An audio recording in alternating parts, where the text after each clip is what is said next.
Hey, leaders. In this episode of Building a Culture of Collaboration, Lorna and I are joined by David K. Richards, founder and CEO of Changemaker Microschools, a network of affiliate love-based microschools and an incubator for school founders who want to usher in a new paradigm for the future of education.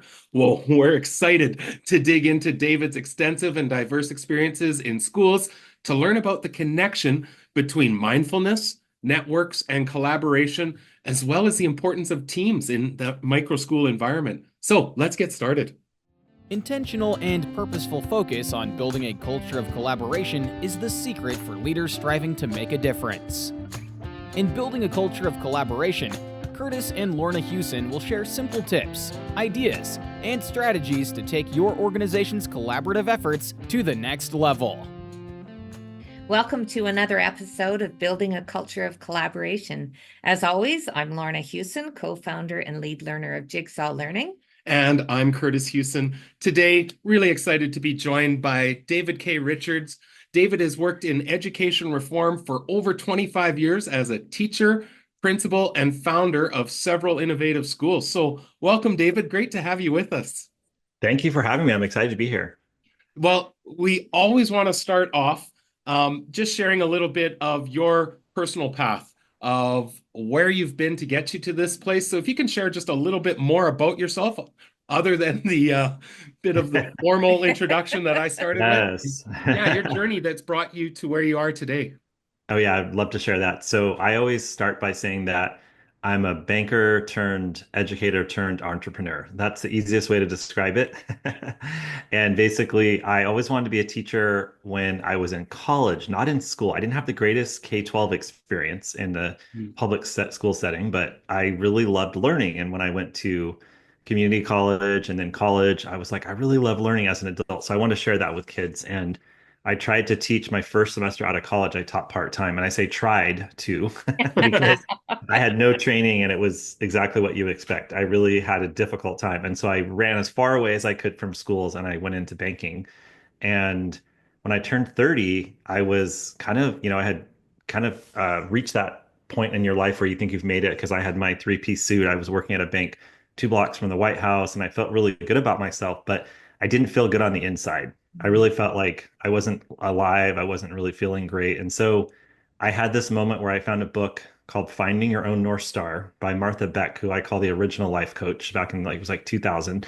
And I just decided that I was going to quit my banking job and go teach in an urban school. So that was obviously not a very popular decision with my family or many others because I think a 70% pay cut. But from that point forward, I really enjoyed and actually fell in love with teaching and fell in love with teenagers and worked in high schools and then worked in a charter school organization that was starting out. We were a small charter school on the back of a big high school's parking lot. We took over their tennis court and they're very upset about that. But we took that we took that small little school and we grew it to 10 schools across the whole entire San Francisco Bay Area. Received money from all the big philanthropists, Bill Gates, Mark Zuckerberg, and we ended up taking that model and taking it to, I think it's currently in 300 schools across the country. It's called the Summit Wow. Learning Platform. Yeah, so was kind of in the right place, right time, and had an really exciting. And that's why I was teacher, principal, assistant superintendent, and then I left to start my own school. I left to start my own school in 2017, and that has been going really well. And then I moved into an advisory role there. And then I found this really exciting microschools movement, and we can talk more about that. But we're in our first year of launching Changemaker Microschools, which helps other people in communities launch their own microschools. Wow. So really traditional path then to Yeah. get to this place. Yes, exactly. Exactly. We often talk in our own journey, same thing of you didn't really have it mapped out at the age of 20, but yeah, life takes you into some exciting experiences and you get to learn through that. Well, and there's something to be said about feeling like you are not accomplishing the things that you would hope to do, even within the context that you're in, even if that's successful, just feeling that uneasiness. That's super interesting.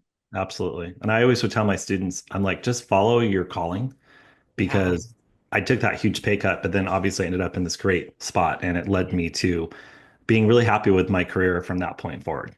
Oh, exciting. That's so Okay. awesome. We are super excited to dig in further. Where I want to start is in our connections prior to this recording, you mentioned some previous work at that beginning charter school.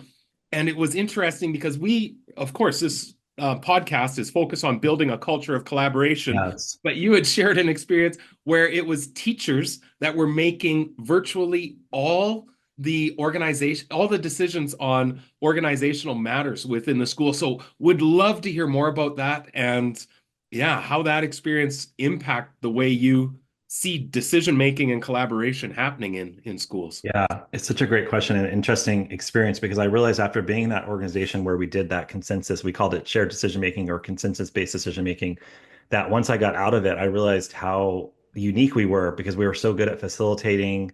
And when you have that many people making decisions together, everyone becomes a very good facilitator. And we didn't have a team leader. We had a leader that would rotate, but we had different roles. But there was a book that we followed called How to Make Meetings Work. And it was literally this little yellow book that was written for businesses in like the 70s or 80s. But basically, I had started my career in Oakland Public Schools, like I said, in an urban setting. And the staff meetings there were the ones I think a lot of us know. There were 100 teachers. Everyone showed up between 5 minutes to 45 minutes late for an hour-long meeting every Wednesday. Everyone was rolling their eyes. The principal was standing at the front trying her best to get their attention. And it was just such a waste of time coming from the business world. I'm thinking, this is how you run a meeting? And then I found this charter school where the founder and CEO, who was really visionary, she said to me, well, here we actually make decisions together, all of your decisions, your benefits, your salaries, the tardy policy, every little detail to every big thing we make together. So it was a lot of hard work. We would sit together every day after school for anywhere from 1 to 3 hours, 3 days a week after school for 1 to 3 hours. And we would follow all these very, structured ways of doing it. We were very, very efficient, but it still took like 1 to 3 hours. And so Mhm. we would literally we had all these rules and all these structures. As you know, for good collaboration, you have to have the structures and the boundaries and all that. But basically, we would make all the decisions together. So we would, and then teachers would create committees, and we would bring things to the group. And by the time you brought something to the actual circle, to the circle of teachers, you had to do a lot of pre-work too, right? You Mhm. had to say like, if you saw a problem, you wanted to fix it. So maybe it's like, hey, I'm really noticing that our tardy policy, I bring that one up because the tardy policy is the one that we always talk about. But like our tardy policy is really not working, like making them having a punitive tardy policy, they don't care. So, we have a group of teachers that want to put together a different proposal whereby the students have to stay on Friday afternoon and clean up the school. And then we have a rotating teacher that does it so you had to think through everything if you're going to bring this to the group. And then we would go back and forth and we had a thumbs up process. And if everyone had to be a thumbs up. And our leader's rationale was that she had worked in urban schools for years. And what she said was, any school you work in, typically you're going to have a percentage of teachers that think one thing and a percentage of teachers that think another thing. And that means whoever doesn't agree with the decision that was made, they are passively or actively sabotaging all of the decisions in the Mhm. school. And you're literally, it's like, the rowing a boat, right? You Yeah. have four people rowing right, left, and two people going backwards. You're not going to go forward. You're going to get stuck. And so it was a lot of work, but it worked really well. And we also hired everybody as a team. So we would tell the people, like, you can't work here unless you're willing to put in 5 to 8 to 10 hours a week of consensus decision making. And you're going to get a lot of benefits from it, but you got to put in the work. Hmm. So, just to give a little bit of context, because I have a ton of questions around this as well and connections. Approximately, when you say as teachers we would make that decision making, about how many people would that be, Oh, Dave? Just yeah. to give us a bit of an idea. It's a great question. We had a high school with 400 kids and it was about 30 staff members. And that's the other thing. Okay.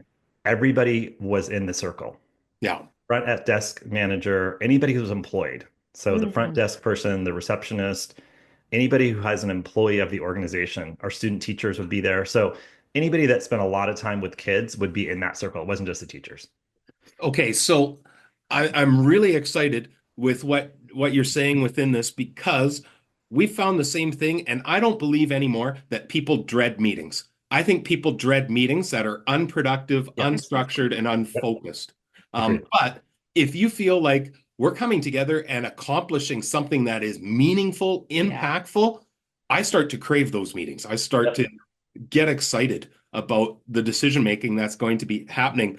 I also noted though the word structures came through Mhm. several times, Yeah. and we speak of the same thing. In fact, we're going to throw a lead magnet in the show notes that are just considerations that we have around transforming your meetings, but simple things like agendas, really Absolutely. clearly outlined, roles. Do we have Yep. norms established? So, can you talk to us about some of the structures that you had in place that A, contributed to the conversations, and B, are things that you've carried forward as Mhm. they're just things you need for good meetings? Yeah. Well, it's really interesting because a lot of us were trained in complex instruction, which is collaborative group work, a lot of the teachers at the school. And so this similar things that we used in our classroom, we used in our meetings. So Mm. the meeting structure and that how to make meetings work, the little yellow book, Yeah.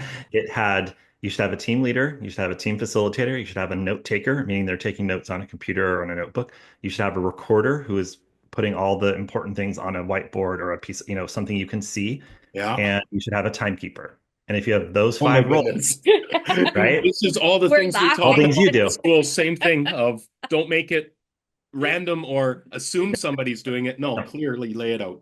And then we had a very clear and then all of those structures come with clear processes. So we had a clear process for getting an agenda item on the agenda. We had a group of teachers made the schedule, and you had a rotating facilitator role. You had to meet with the team leader, who was the principal, at least 24 hours before the meeting so that you would facilitate the meeting. Your job was not to worry about the content. Your job was to worry about the process, just moving the process forward, making sure so Mhm. that because most meetings, the team leader has to do everything. They have to take the notes, they have to lead the meeting, they have to follow the process, and they're also trying to move their outcome forward. As a leader, you kind of want to move the group forward in a certain direction. So Mm. this allowed a teacher just to facilitate the process, and the principal could sit back and just say, well, there's a problem with that because you guys aren't thinking about the fact that if you do that tardy policy, all of you are going to be here till 10 o'clock at night.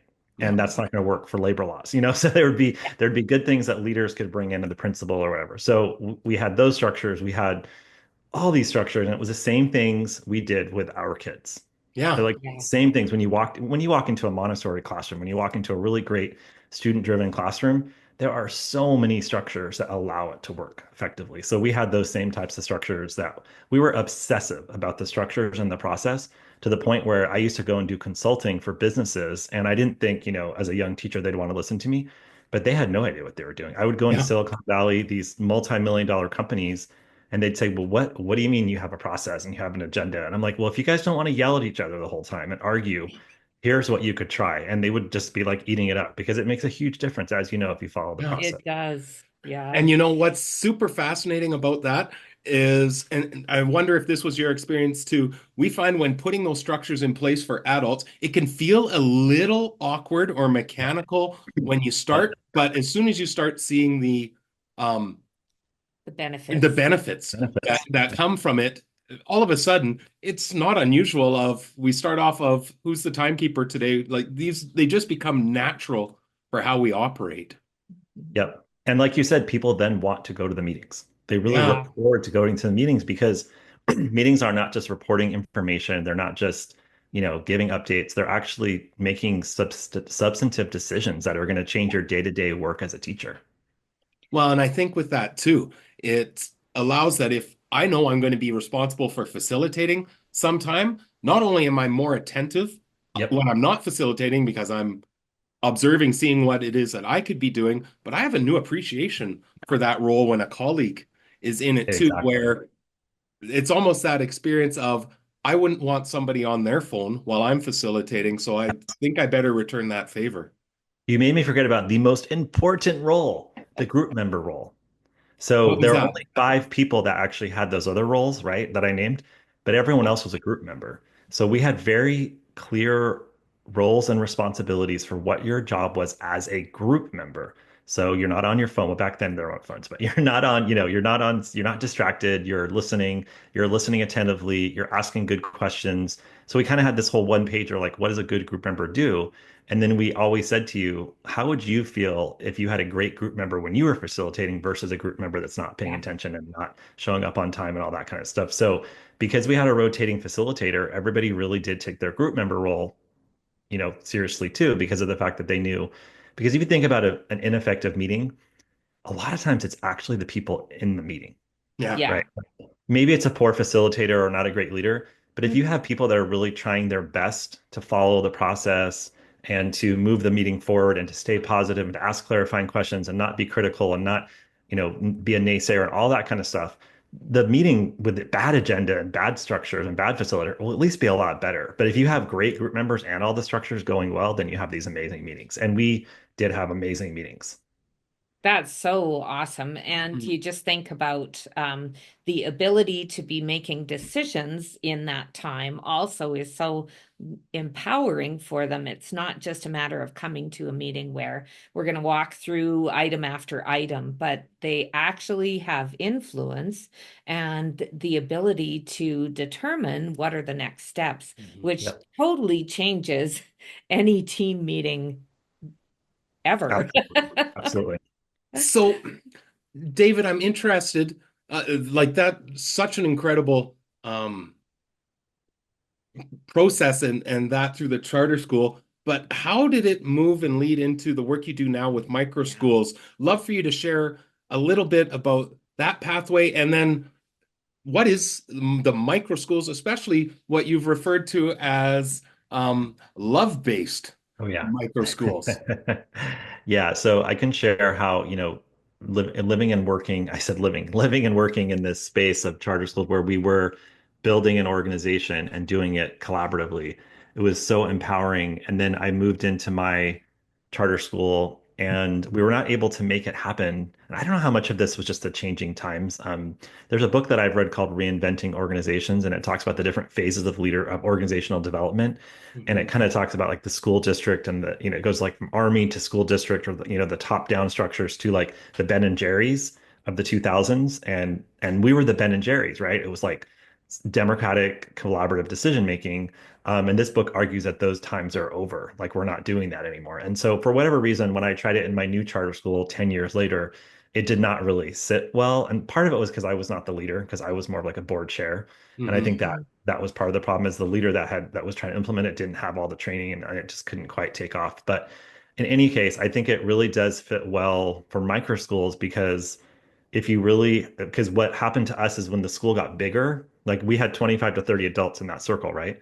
Yeah. Well, when we replicated the school and then opened 10, it became virtually impossible to do that anymore because you had so many new people coming on. So we moved away from doing it as like a school by school, and we tried to do it as an organization. But the main problem was a little bit of probably like changing times, but I think the main problem was the fact that the organization was too big.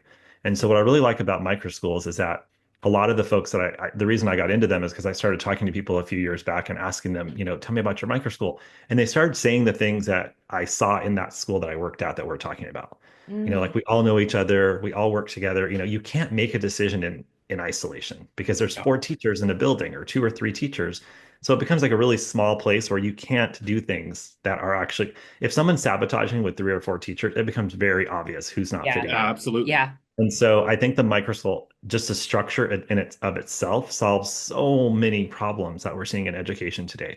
The students are well known, the teachers are empowered, the teachers have a voice, the teachers get to create their own curriculum.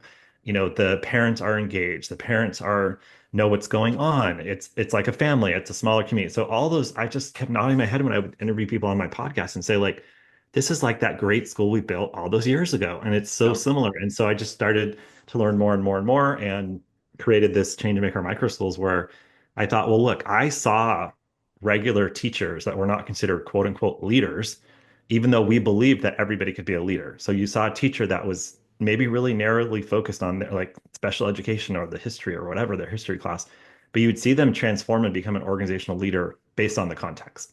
Mm. So I really believe that teachers on the ground right now can open a successful micro school with the right support and the right structures because they're ready to do it. But if they just went there on their own, a lot of people are failing with micro schools because they Yeah. don't have the business understanding, they don't have the leadership expertise, and they're doing great things with kids, but it's not quite coming together.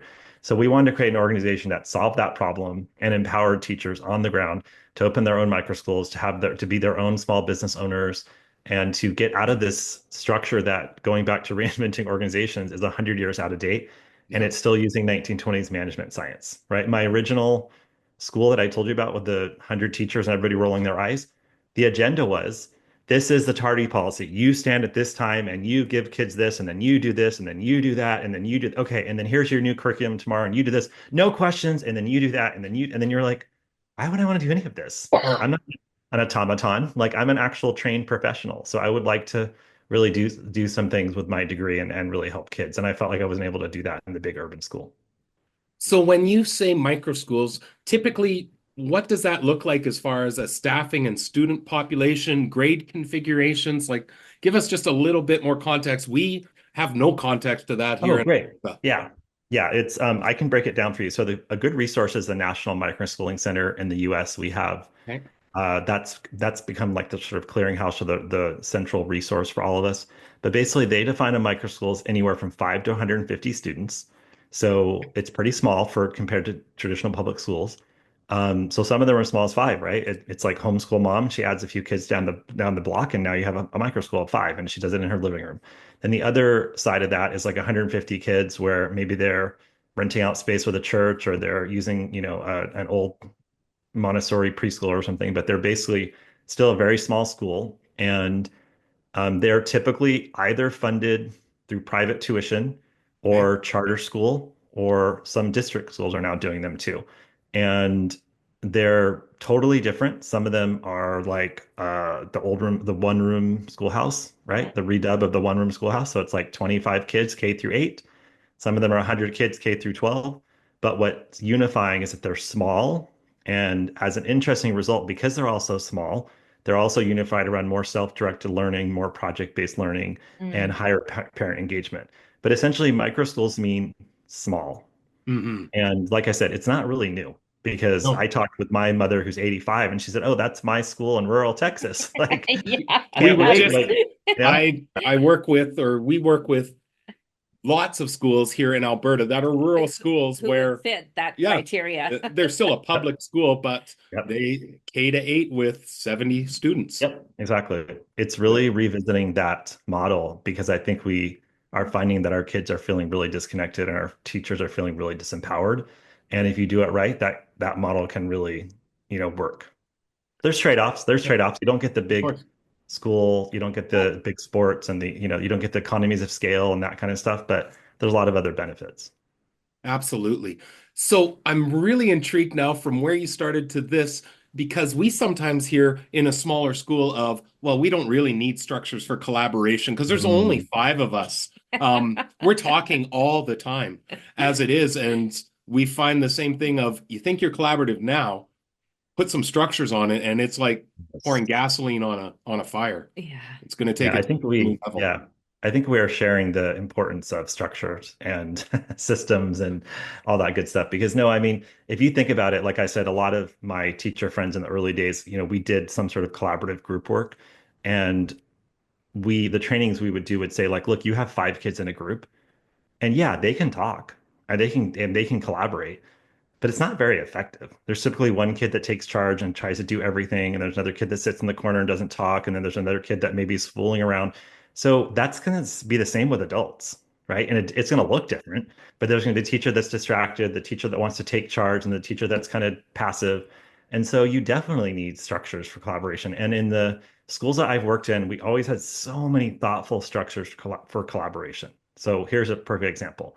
The history and English teacher were blocked off for 2 hours at the same time so that we could actually collaborate. I was a history teacher, so I could collaborate with the English teacher. And we did this great ninth grade speech project that became the kind of legacy of the whole school. You had to give your speech in front of the whole school in order to go to 10th grade. That started with the two of us sitting together for 2 hours because there was collaborative structures.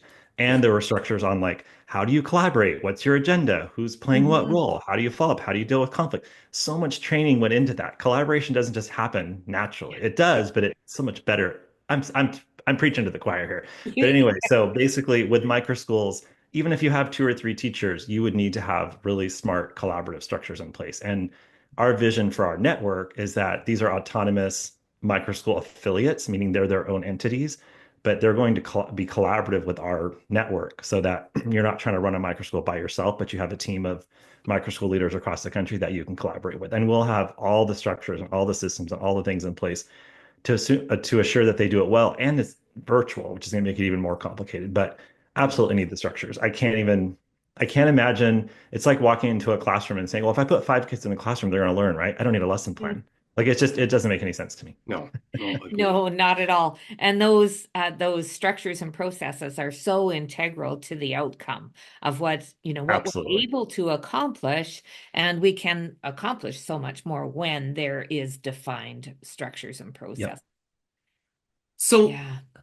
one of the things in our pre-conversation is you had talked about that connection, not just to collaboration, but how mindfulness and meditation Mhm. have really impacted how you not only see your own personal life, but the work happening in schools. Can you elaborate on that for us as well, David?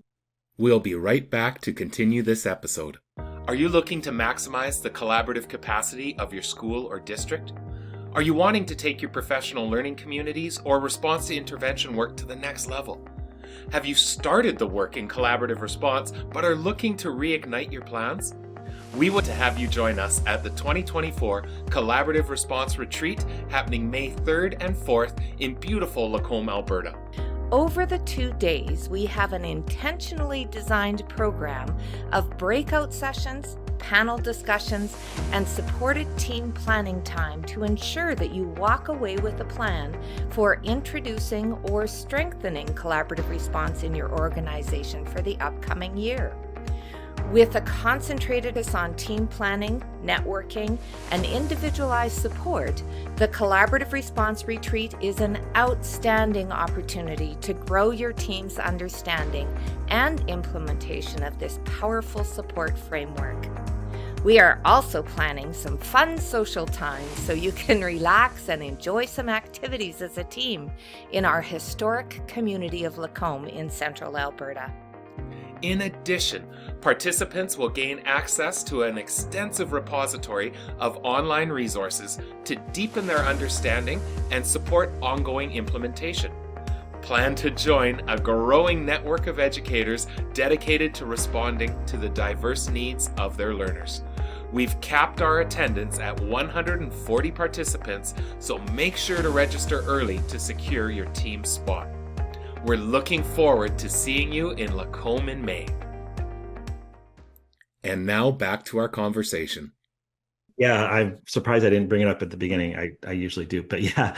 So basically, when I was working in the charter school that I started out in, we had a character education program, which now has evolved into social emotional learning. So then when I left my charter school and opened my own, I was very clear that social emotional learning was going to be the ethos of the whole entire school. It wasn't going to be 5 minutes in the morning or mindful minute, or it was going to be an actual like for me, what I always tell the teachers is this is as important as any of your quote unquote academic curriculum. This is your academic curriculum, Yeah. social emotional learning. So that's where I've always kind of led from.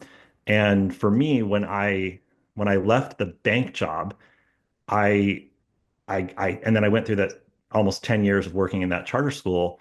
It was so great, but I worked so hard because we built 10 schools. And I mean, I was working so many hours. I didn't have kids and it was the San Francisco Bay Area. So everybody's working like crazy.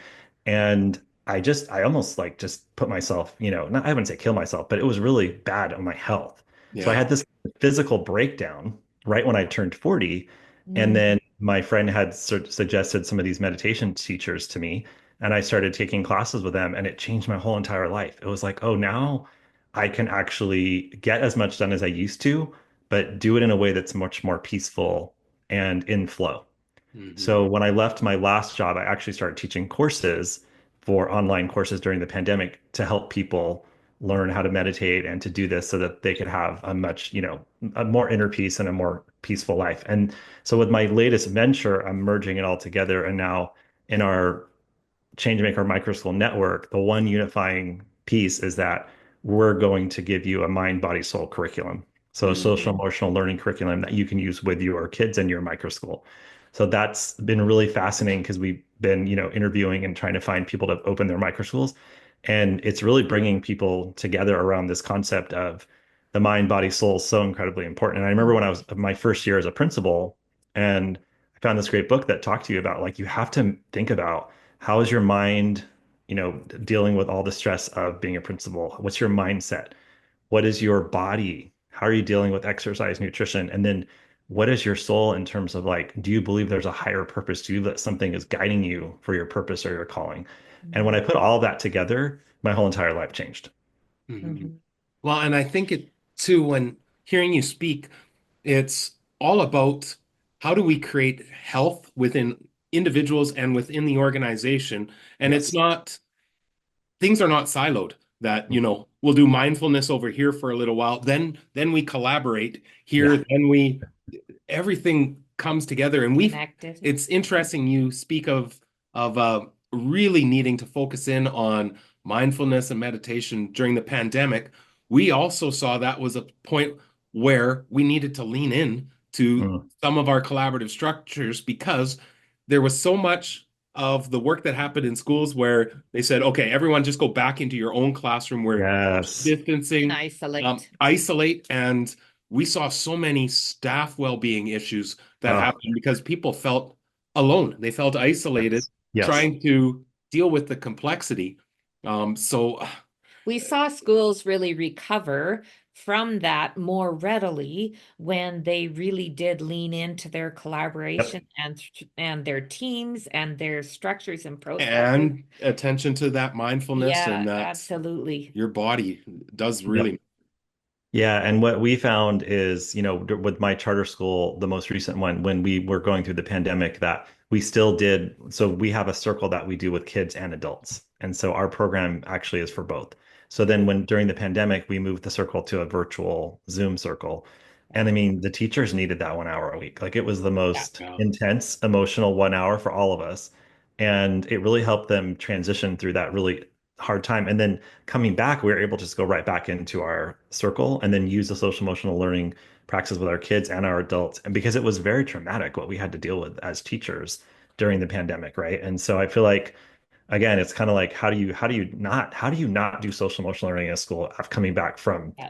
the worst pandemic we had in 100 years. It just doesn't make a lot of sense, but Well, and which created so much uncertainty and so yes. much trauma and stress through that yeah, you coming back from that, you need to think of and consider how does that social emotional learning impact what you're doing.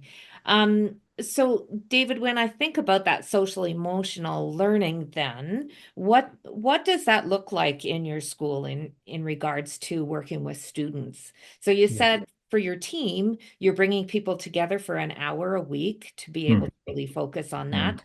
Mhm. What does it look like for students? Yeah, so we actually do the same thing with students and adults, believe it or not. And this is that whole thing around like if we actually taught the way we wanted our teachers to teach, like if we led professional development around the way we wanted our teachers to teach, that they might actually do it that way, right? Because Yeah. you go to a lecture that's teaching you about collaborative learning and student-centered learning, and the person's talking to you for three Okay. hours. And you're Yeah. sitting there in your chair and you're like, oh, let me take notes on how to do collaborative learning as opposed to putting you into a group and saying like now you're doing collaborative learning and I'm teaching you the content through the process of collaborative learning, right? Those are Yeah. the right. So we from the very beginning, we actually were very clear that we wanted to make sure that the way we did social emotional learning would be the same way we do it with kids and adults, meaning the circle, it's the same structure. It's modified, right? Because obviously we're, dealing with adults versus kids, but it's the same circle structure. And in the circle, there's a very clear structure, of course. Yeah. It's not, because I've seen other circles where it's like you kind of just chit chat and talk. No, we're very structured. It's like 5 minutes for check-in, and then there's like a check back for people that might have negative emotions, and then there's sharing appreciations in the circle, and there's a structure for how you share appreciations, and then there's a section where you do work, where you basically there's a self-paced curriculum that you do offline outside of the circle Mhm. around all these different social emotional learning pieces. So it's like getting to know yourself, sharing about your story, these different kind of like little activities you do, and then you bring those back into the circle weekly. So we do that with the kids and we do that with the adults. With the kids, it's every Friday morning for an hour. With the adults, it's every hour during a staff meeting. I So love that layer of learning mhm. that what you're doing for adults is also happening for Mhm. kids, and that experience then just flows back and forth. Yep. Well, and I really like too that when we come into the circle, we're not engaging in new learning, we're processing, we're Yes. hearing perspectives of others. I'm being having to explain my thinking process Yep. and being challenged by others, which is, yeah, super valuable. You know, Yeah, it gives you. Oh, go ahead. no, please go for it, David. It just gives you a pulse on the organizational culture. Like, Yeah. Sure. can't sit in a circle for an hour and not understand that that person over there is really upset about something. And Mm, it usually comes out because yeah. it's like, okay, is there anything that needs to be shared or whatever it may be? And that person, well, you start with a check-in and the person will usually say irritated or like upset or Mm, annoyed.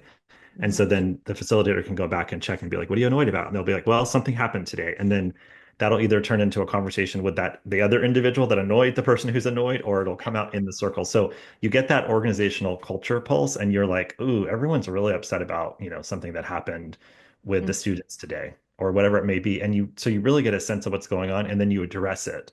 And the teachers feel heard and they feel valued and it makes a huge difference. That's so empowering because without having an opportunity to express what's happening and where you actually encourage people to Mhm. talk about their Mhm. struggles and to talk about the things that they're really challenged with, then we can't address it unless we have it surfaced. So Yep. that's a great opportunity just to let's lay things out and then we can make some decisions on how we can move forward with it. But Yeah. I imagine that it's creating just unbelievable levels of psychological Oh, safety within Oh, there. And I mean, Amy Edmondson talks about how that psychological safety is so critical to organizational success. And man, you've got a very defined and intentional structure where you can't help but build psychological yeah. safety through that. yeah, and we're part of a network. So I'm building the mind body soul curriculum for my Changemaker micro. Just to be clear, for my Changemaker micro schools, because let me break it down. So there's an organization called Valor Collegiate Academies, and a very good friend of mine created this charter school in Nashville with him and his twin brother. The twin brother was a mental health professional, and my friend who was the educator. So they Mm. merged their twin brains and they created this amazing circle program. And the philanthropist wanted them to put it into multiple other schools. So my current charter school is a certified Compass Learning School, meaning Mhm. that we're one of the like I think 100 or something like that schools across the country that are doing this program. But because that's a proprietary program, I can't take that and put it into my new organization. Right. So now we're creating our own version kind of based off of that.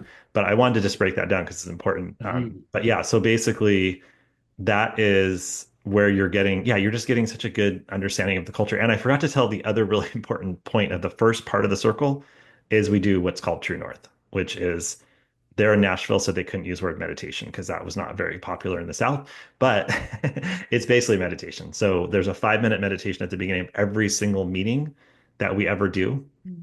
That's a really core structure that we have to ensure that everybody gets kind of sinks in, gets out of all the noise. And if they're angry about something, they kind of calm down so that when they start the meeting, they're ready to be more collaborative and more open.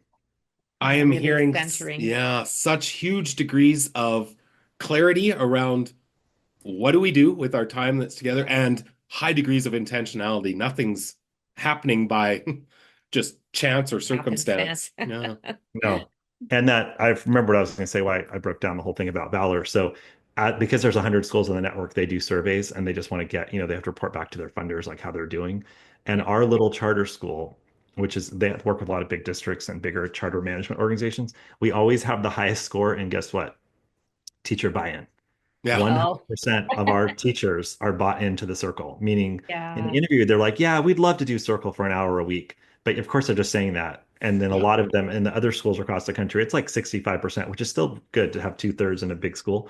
Yeah. But in our charter school with, 15, 20 adults, every single one of them, 100% buy-in. And then they measure trust of the principal, trust of the team. And they measure all these really cool statistics so you can kind of see how you're doing.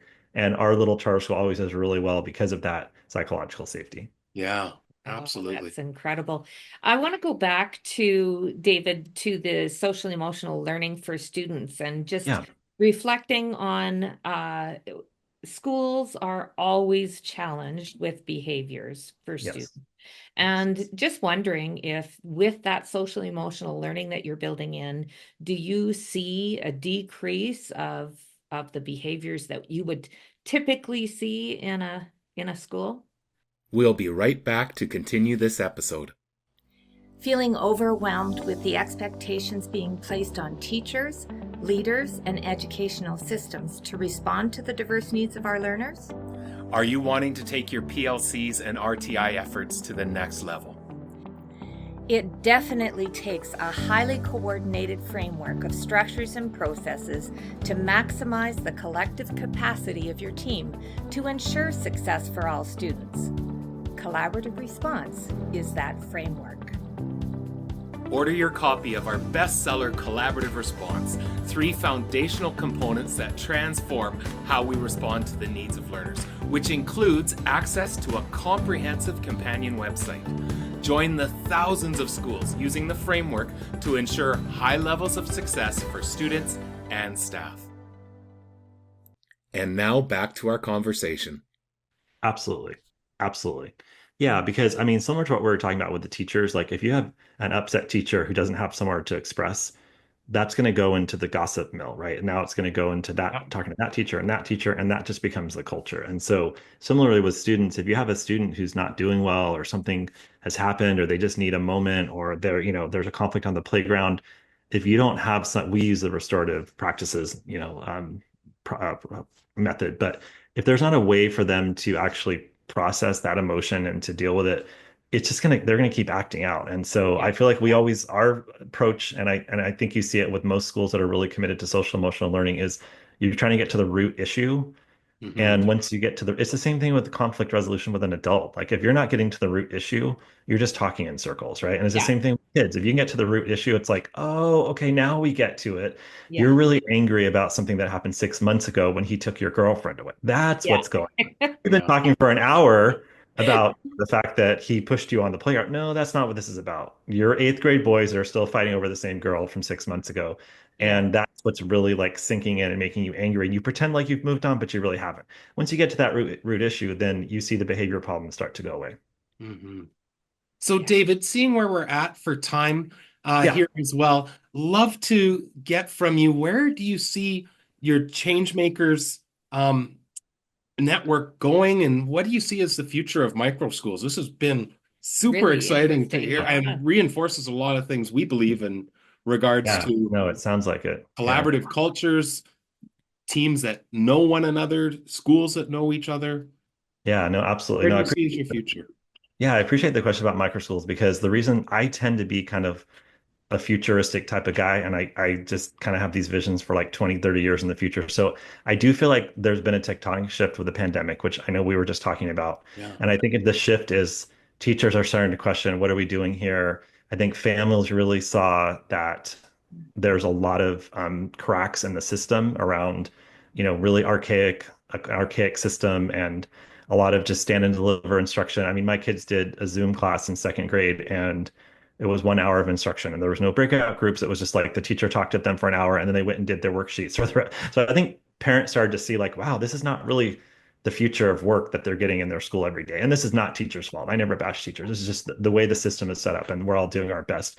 But the best teachers are doing it in spite of the system, not because of it. So you're seeing a massive shift in parents' attitudes. Homeschooling 5 years ago was kind of for the far left and the far right. And now I get phone calls 10 a week. Oh, how do I homeschool my kid? It's becoming very mainstream. So micro schools are fitting into that space because they're almost like a best of both worlds, right? We don't all have time to stay home and homeschool our kids, but we also don't want to put them in an old traditional, school system. So this is like the best of both worlds because it's small. It's like a homeschool model, but you also get to have the kid in a school, right?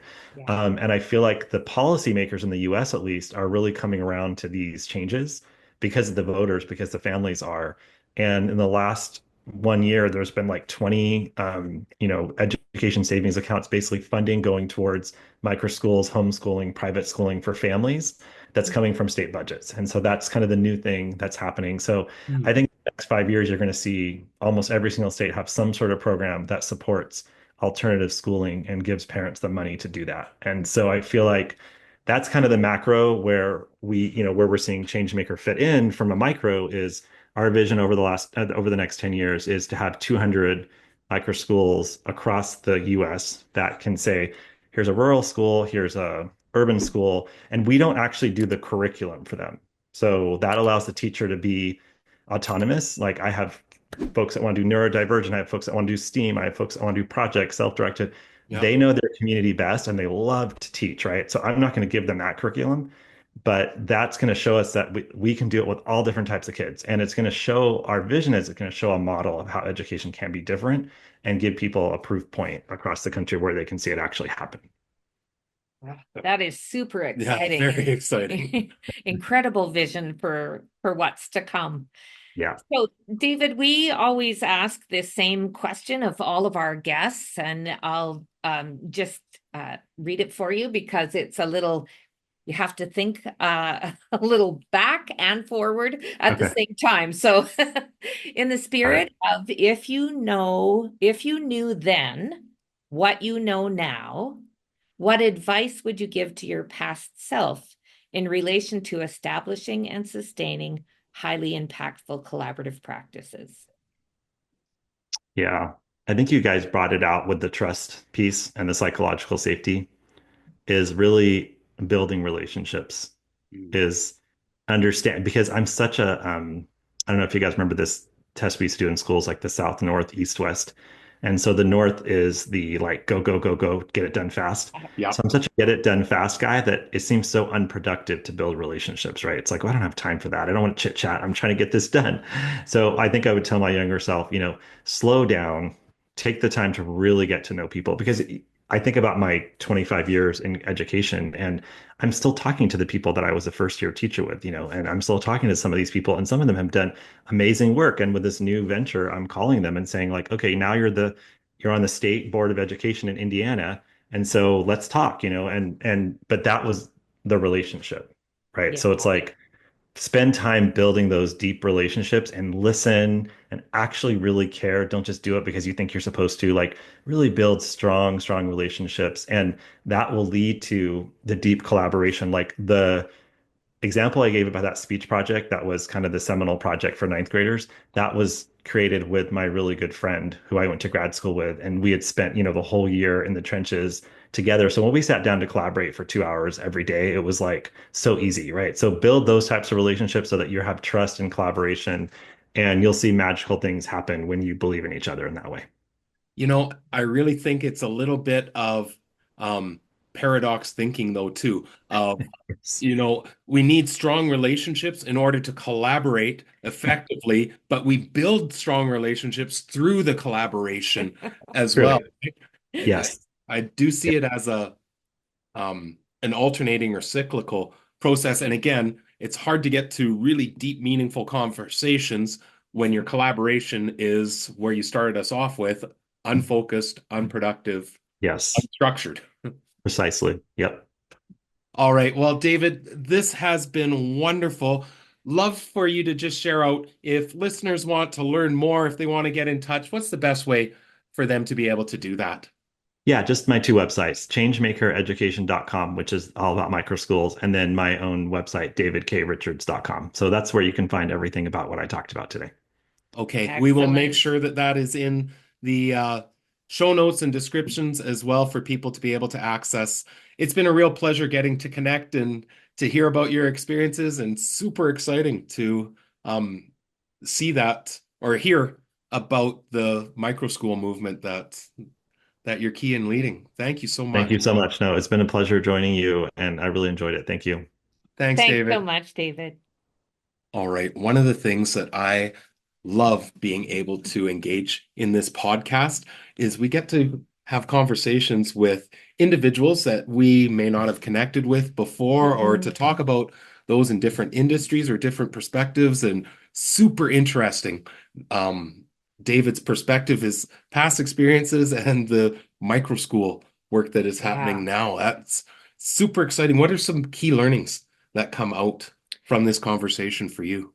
Well, for any of our listeners who listen to the work that we do, you probably noticed a ton of parallels between our work in collaborative response and the work that he's been doing with micro schools, and especially in designing specific structures and processes that guide them through the work that they're doing. So highly aligned with what we talk about. So there's a couple things that came through to me. The first off, you nailed it already. Structures and processes. Yeah.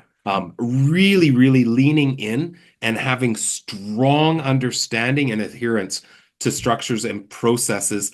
I love, and I've shared this many times, but David exemplified it, the idea that how you set up effective collaborative learning for students, the same principles should be applying when we're doing it for adults, with modifications, of course, but just like we wouldn't put 5 students into a group and say, all right, now collaborate. You have to give structure. You have to give clarity on the goal to achieve. In that group, can we set roles? I can remember as a teacher putting kids into groups, and each one had an elastic band around their wrist with what their job was. Somebody's going to be the recorder in this time. Someone else is going to be the question asker. That was the only person who could come to me as teacher to ask the question. Everyone had a job. So how do we do it with adults, and why wouldn't we put that in with our adult teams, which not only reinforces the effective collaboration, but we're also modeling for the adults to then go back and do it with kids. The idea that as a leader, don't forget what worked effectively in the classroom. The other thing that he talked about was that idea of actually defining what a group member's role is. And when we talk about that, we actually move more through the idea of developing norms for a group. And so that articulates how we respond and interact with each other. But I love that idea of, how many people around the table are group members, and what is your role? Clearly articulate.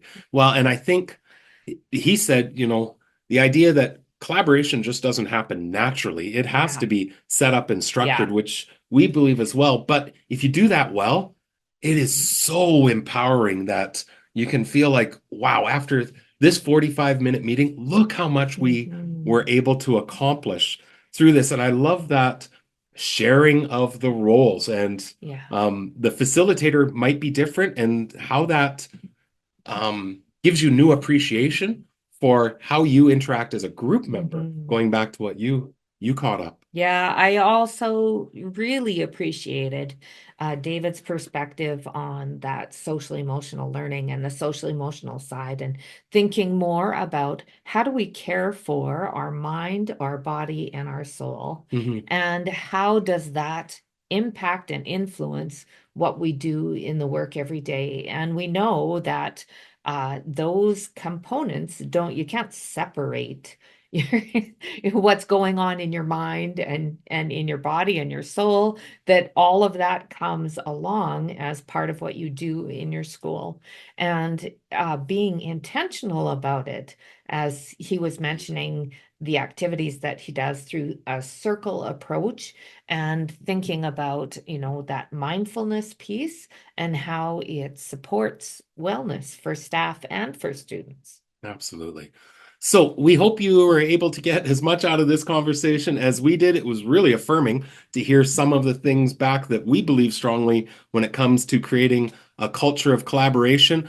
Please make sure to check out the show notes, as we are going to link in a leader's guide for establishing strong structures in a meeting. It's Transform Your Team Meeting. It's a free guide. There's also a free webinar on the same topic with just easy, small little considerations that can transform how you meet together. This again comes back to that understanding that when we can establish highly impactful teams, it impacts every learner. And we believe every child deserves a team, which comes right back to our core.